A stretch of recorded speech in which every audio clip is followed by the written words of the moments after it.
Karl Rove is a former senior advisor and deputy chief of staff to George W. Bush. He joins us from the beautiful city of Austin, Texas. Good morning, Karl. Good morning. Morning. You know, I now understand why Brian camped out overnight in order to see the first Jack Reacher movie. Now I understand. Because you were referencing Tom Cruise? Yeah, you've never gotten over Tom Cruise, that man crush you had on Tom Cruise. That's right. He jumps on the sofa occasionally, too, trying to imitate him. Absolutely. But I am over it now, but I just was trying to bring a little color to the segment. Oh, sure. Now you're over it. like I'm trying to do now, as we talk about something you know intimately well, and that is the transition from one administration to the other. You have advice, a 4-point plan, some advice to give the Trumps to the Obamas, for the Obamas to the Trumps.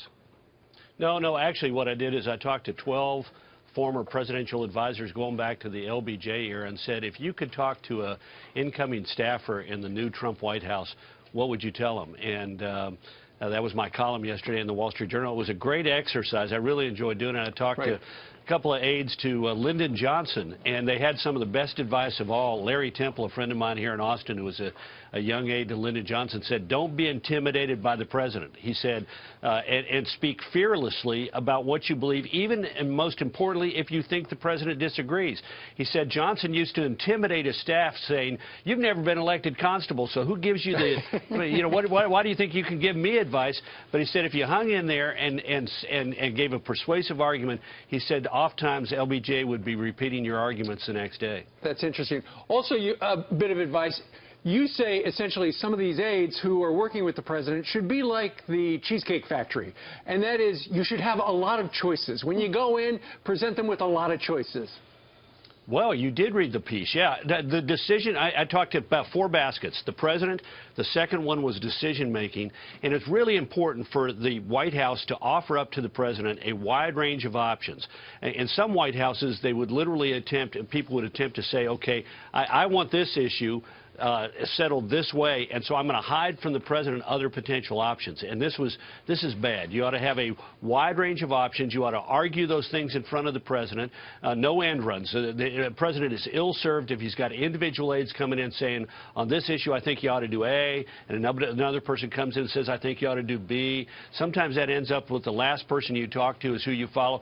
Everybody has to be in the room. Make those arguments. If you have a particular perspective, make certain that the strongest arguments against your perspective are made in the meeting in order to give the president the most robust range of options and the fullest amount of information on which to make a decision. You also say to have confidence in your fellow staffers and to respect their time and keep an open mind.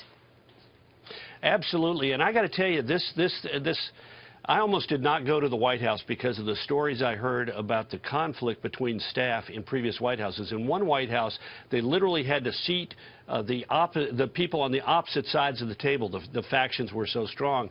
But look, the president has confidence in every person that he puts on the White House staff. So as a White House staffer, it's really important not to play games, to return their phone calls, listen carefully to what they have to say, be open to changing your opinion if they're convincing.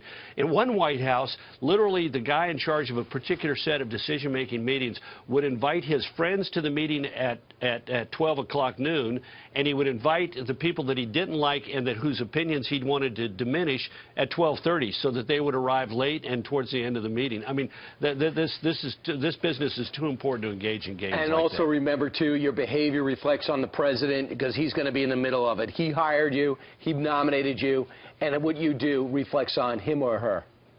That's absolutely right. And in addition to that, you need to save time for your personal life, because I've seen too many White House staffers who are there early in the morning and are there way too late at night. And you can get burned out. If you don't have saved time for family and faith and friends and a personal life, you're going to get burned out. And when you're burned out, you're of no utility to the President of the United States. Sure. And would your advice also be to members of the Obama administration, do not pry any of the letters off of the typewriters or the word processors like the Clinton folks did? They pried off all the W's. Well, let me just say, it wasn't the Clinton people, it was the Gore people, and I'm confident that President Obama's staff is not going to stoop to that. President Clinton, I suspect, was horrified when he found out what some people had done, and we couldn't have been better treated by the Clinton people. Oh, that's nice. There were some Gore people who did some bad things as they walked out the door. So stay classy. Yeah. Stay classy, Right. San Diego. And stay classy. There's a lot to do with why the Clinton and Bushes get along so well now. Thanks so much, Carl. It was great to Thank talk you. to you. You bet. Thank you.